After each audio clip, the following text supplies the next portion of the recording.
Hi everyone, good morning. তোমরা সকলে কেমন আছো? আমি আজকে কালকের তুলনায় মোটামুটি ঠিক আছি।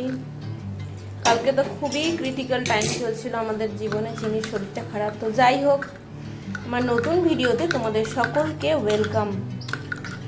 দেখো না, সকাল সকাল চা বানিয়ে নিচ্ছি। ক্যামেরার সামনে আমি একটু পরে আসছি, আর চিনিকে এক্ষুনি খাওয়ালাম রুটি তরকারি। তো ও এখন বসে রয়েছে। ওর শরীরটা কেমন আছে আমি এখনও ঠিক বুঝতে পারছি না, কারণ বাচ্চাদের শরীর তো যখন তখন চেঞ্জ হয়। দেখা যাক কি হয়। তোমাদের তো বলেইছি আসামে প্রচণ্ড বৃষ্টি হয়, কিন্তু এই দুদিন কেন জানি না বৃষ্টি হচ্ছে না। তো যাই হোক, এটা হয়তো একদিক দিয়ে ভালো। মানুষের বন্যা পরিস্থিতি তো খারাপ, বন্যা পরিস্থিতি হলে মানুষের কষ্ট হয়, কিন্তু সত্যি বলছি ভীষণ পরিমাণে কষ্ট হচ্ছে। বৃষ্টি হচ্ছে না দুদিন ধরে। তো চলো তাহলে এখন চাটা খেয়ে নিই। হ্যাঁ, হাই এভরিওয়ান, অনেকক্ষণ বাদ আবার ক্যামেরার সামনে আসলাম। তো সকাল সকাল তো তোমরা তো দেখলেই কতটা কাজ এগিয়ে নিলাম। তো যাই হোক, আজকে না চুলটায় শ্যাম্পু করেছি। তো শ্যাম্পু করার পরে আমার মাথাটা না ঠান্ডা ঠান্ডা লাগে, হাঁচি হয়। তো তার জন্য ড্রায়ারে শুকিয়ে নিলাম ভালো করে, তারপর সিঁদুর টিঁদুর পরে নিলাম। তো সকালে তো পুজো দেওয়া হয়ে গিয়েছে, হাজব্যান্ড পুজো দিয়ে তারপর গেছে। তো চলো আজকের দিনটা শুরু করি। আর তোমাদের বলেছিলাম চিনির শরীরটা খারাপ। আজ হচ্ছে শরীর খারাপ হওয়ার পরের দিন। তো এখনও আমি বুঝতে পারছি না ওর শরীরটা এখনও অবধি কেমন আছে। তো দেখা যাক সারাদিন কেমন থাকে, দেন তোমাদের আপডেটটা দেবো। চলো আজকের ব্লগটা তোমাদের আশা করি খুব ভালো লাগবে, দেখতে থাকো। সম্ভবত আজকে বাজারও যেতে হবে। চিনি তো অসুস্থ, ওকে নিয়েই যেতে হবে। হয়তো ওর রেস্ট বাড়িতে থাকলে হয়তো ভালো হতো, কিন্তু কি করবো, ওকে তো রেখে যাওয়ার মতন কেউ নেই, ও দেখার মতো। আর একা রেখে যাওয়াটা আমার একদমই পছন্দ না, ওকে ঘুম পাড়িয়ে রেখে যাওয়াটা। তাই ওকে নিয়েই যাব, কি আর করা যাবে। তো চলো দেখতে থাকো। তো সত্যি বলতে প্রত্যেক দিন কি রান্না হলো সেটা প্রচন্ড একটা চিন্তা করার মতন একটা টাফ কন্টেন্ট। যাই হোক, ভাবছি যে কি রান্না করি। পটল আছে, ভাবছি বিউলির ডাল তো করবোই, বিশেষ করে যেদিন নিরামিষ হয়। যাই হোক, দেখি বিউলির ডাল করবো ভাবছি। কিছু পটল আছে ফ্রিজে, তো ভাবছি তিল দিয়ে পটল দিয়ে আলু দিয়ে একটা ঝাল টাইপের হয়। তিল হচ্ছে পোস্তর একটা কি বলবো বিকল্প। তো দেখি আর কি করা যায়। তো চলো দেখতে থাকো, যেটাই করবো তোমাদের সাথে শেয়ার করছি। আসছি একটা কি বলবো ধামাকাদার জিনিস দেখে দাঁড়ো, দেখলেই গরম হয়ে যাবে। রোদের টেম্পারটা বুঝতে পারছো কি পরিমাণ। বৃষ্টিতে পুরো ভাসিয়ে দিচ্ছিল, আর এখন এত রোদ দিয়েছে। আমার হাজবেন্ড ফোন করে বলছে যে প্রচন্ড রোদ গো, কি আর করা যাবে। যারা বাইরে কাজ করে ভীষণ কষ্টকর, ভীষণ, সে সবারই তাই। চলো তোমাদের একটু আপডেট দিয়ে নিই কি কি করলাম। এই যে বিউলির ডাল ফুটছে, এই হলো আমার তিল দিয়ে পটল আলু ঝাল, আর এই আলুগুলো ভাজা করব। অ্যাকচুয়ালি কি বলতো, এই আলুগুলো না সিদ্ধ, সকালে অনেকটা পরিমাণ সিদ্ধ করেছি, পুরোটা তো লাগেনি। তাই ভাবলাম এটাই ভাজা করে নিই, তাহলে আমার শর্টকাট হয়ে যাবে। আর আমাকে আলাদা করে সবজি আলু কাটতে বসতেও হবে না। তাছাড়া আমি বাজার যাব। চলো আসছি। শরীরটা খারাপ, চান করিয়ে দেবো আমার সোনাটাকে।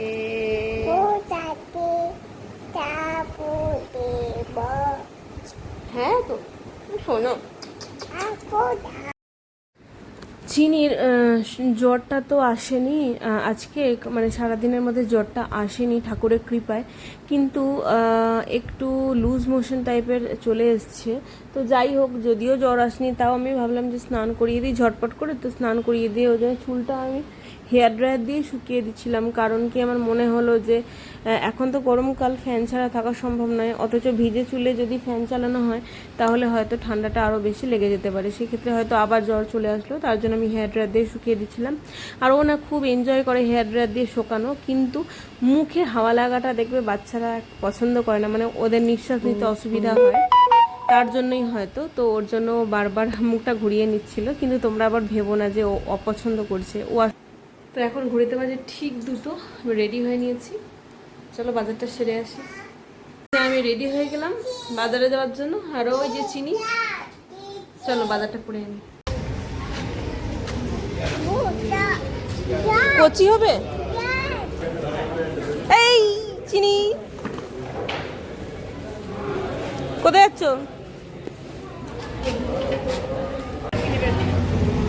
না আর কিছু নেব না। বাজার থেকে এই ফিরলাম বিধ্বস্ত হয়ে। এখন এখানের চাদরটা চেঞ্জ করলাম, চিনি শুয়েছে। আচ্ছা লাইট অফ করব, চিনি বলছে লাইট অফ করো। এই মাত্র খেলাম। চলো বন্ধুরা তোমাদের সাথে শেয়ার করে নিই কি কি বাজার করলাম। চলো, ব্যাগ বাজার করেছি। ফার্স্টে আছে, আচ্ছা এই যে এটা হচ্ছে পাট শাক, আর খুলছি না, এটা পাট শাক। এই দেখো এতগুলো কাঁচকলা নিয়েছি, ঠিক আছে। ওই যে যারা বিক্রি করছিল তারা বললো যে দিদি এটা নিয়ে নিন, লাস্ট আছে। হ্যাঁ, তো দিয়ে নিলাম। তাই জন্য কাঁচকলা কি কেউ এতটা কেনে কি জানি। এই যে এখানে না ভীষণভাবে গিট বেড়ে দেয়। এটা হচ্ছে 1 কিলো পেয়ারা। পটল 500। এই যে 1 টুকরো কুমড়ো আছে এতে। এই যে এতে আছে টমেটো আর হচ্ছে ঢেঁড়স। এই যে শসা। এই যে একটা মোচা নিলাম। এই যে ঝিঙে। এই যে 3টে বেগুন 500। এতে আছে আপেল আর লেবু। এই যে এই হলো বরবটি, আর এই হলো চিনির জন্য আঙুর। তোমাদের সাথে একটা কথা শেয়ার করি, আমি না বাজার যাই, এর আগে যেখান থেকে ফল নিতাম সেখান থেকে মানে কিছু ফল খারাপ দিয়েছিল, তার জন্য আমি আজকে আর ওখানে যাইনি। আমি দেখছি যার কাছ থেকে ফল নিয়ে, সেই মানে ফল কাকুটা, দেখছি আমি অন্য জায়গা থেকে ফল নিচ্ছি, আমাকে না নোটিস করছে। তোমাদের সাথে কি এরকম হয়? মানে আমি যে ওনার থেকে ফল নিই, এখন নিচ্ছি না, ওনার অ্যাকচুয়ালি একটু মনের কি বলবো, কি নিয়ে বলে, আর এক জায়গা থেকে আমি আলু নিয়েছিলাম। তো ওই আঙ্কেলও এখনও দেখা হলে সবসময় বলে কই আলু নাও না তো, আর কিন্তু আমি অন্য জায়গা থেকে নিই এখন। তো আমি বুঝে পাই না যে যেখান থেকে একবার নিচ্ছি সেখান থেকে কি বারবার নিতেই হবে? হ্যাঁ, বাজারে তো 1000টা দোকান, তাই না বলো? তো যেখান থেকে আমার ভালো লাগবে সেখান থেকে আমি নিতে পারি। তোমাদের সাথে কখনো এরকম হয় যে তুমি কারোর কাছ থেকে হয়তো নাও, আর নিচ্ছ না দেখে তোমাকে ডাকছে যে আমার কাছে কেন নিচ্ছ না, বা এরকম কিছু? কি অদ্ভুত সিচুয়েশন। তো আগের দিন যে আনারসটা কিনেছিলাম তার হাফ, মানে ছোটই ছিল, হাফ হাজব্যান্ডকে কেটে দিয়েছিলাম আর হাফটা ছিল। তো আজকে আমি আমার জন্য কেটেছি, আর একটু আপেলও নিয়ে নিয়েছি। দাঁড়াও তোমাদের একটা জিনিস দেখায়।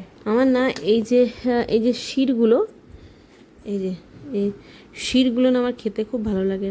আমার মায়েরও ভালো লাগে, আমার দিদায়েরও ভালো লাগে। মানে শক্ত জাতীয় জিনিস আমার খুব ভালো লাগে এগুলো খেতে। তোমাদের কার কার এই শিরগুলো খেতে ভালো লাগে জানিও, মানে আনারসের শির। Hi everyone, good evening. এখন আমি রান্না করছি ঢেঁড়স আলুর তরকারি, এটা ভাজা করছি আপাতত। যে রাতের রান্না, মানে রাতের ডিউটি পালন করতে চলে এসেছি। সত্যি বলতে মেয়েদের এই কাজগুলো এত বিরক্তিকর লাগে, মানে একই কাজ রোজ রোজ। আমার না বিকালবেলাটা একদম এনার্জেটিক লাগে না, আর তাছাড়া দুদিন তো চিনির শরীরটা খারাপ করেছে। তো আর কি বৃহস্পতিবার গতকাল মানে বুধবার দিন তো প্রচণ্ড শরীর খারাপ ছিল চিনির, তো আমার ঘুম হয়নি একদমই, মানে আমার খুবই দুর্বল লাগছিল, শরীর চোখ জ্বালা করছিল, কিন্তু কিছু তো করার নেই, খেতে তো হবেই। তো যাই হোক, এখানে আমি ঢ্যাঁড়সের তরকারি রান্না করছিলাম, আর এখানে আমি আদা ছুলে নিচ্ছিলাম মশলা করব বলে। আদাটা আমি সাধারণত মানে ছুরিতেই ছুলে নিই, আর বারবার নিচে বসি না বটিতে বসার জন্য। তো যাই হোক, আজকে রান্না করেছিলাম ঢ্যাঁড়স আলুর তরকারি, আর চিনি যেহেতু একটু লুজ মশার মতন হচ্ছিলো তার জন্য কাঁচকলা আলু দিয়ে একটু ঝোল বানিয়েছিলাম, খুব সিম্পল। আর বানিয়েছিলাম হচ্ছে বেগুন ভাজা। আর দেখো হাঁড়ির ঢাকনাটা কীরকমভাবে পড়ে গেল। তারপর আমি নিজের হাতেই হাঁড়ির ঢাকনাটা ধরে জলে ধুয়ে আবারও পুড়িয়ে দিলাম। কতটা যে কষ্ট করে সেটা মেয়েরাই বোঝেন, কতটা পরিমাণ গরম থাকে বলো তো। এই রান্না করতে করতে বাইরে আসলাম, চিনিকে একটুখানি পড়াচ্ছিলাম। বাইরের ঘরের অবস্থাটা একবার দেখো, বিছানাটার পুরো কুঁচকে আছে, সোফাটা দেখো জামা কাপড়ে ভর্তি। সকাল বিকাল দিনের পর দিন একই কাজ, এই জামা কাপড় গুছানো ভাল লাগে না। কিন্তু আবার যদি গুছিয়ে না রাখি আবার নিজেই জিনিসপত্র খুঁজে পাবো না, মানে বিরক্তিকর কাজ, ভালো লাগে না। চলো গুছিয়ে আসছি। আর এই যে দেখো বিছানাটা খালি করে নিয়েছি, সোফাটা খালি করে নিয়েছি। তো এবার ঝাড় দিয়ে পুরোটা পরিষ্কার করার পালা। তো যাই হোক, পরের দিন ভিডিওটা এন্ড করতে আসলাম। বন্ধুরা ভিডিওটা কেমন লাগলো অবশ্যই একটা কমেন্ট করে জানিও, আর তোমরা যারা নতুন আছো তারা অবশ্যই লাইক আর সাবস্ক্রাইব অবশ্যই করো। ভিডিওটা ভালো লাগলে একটা কমেন্ট করে দিও। তো চলো বাই।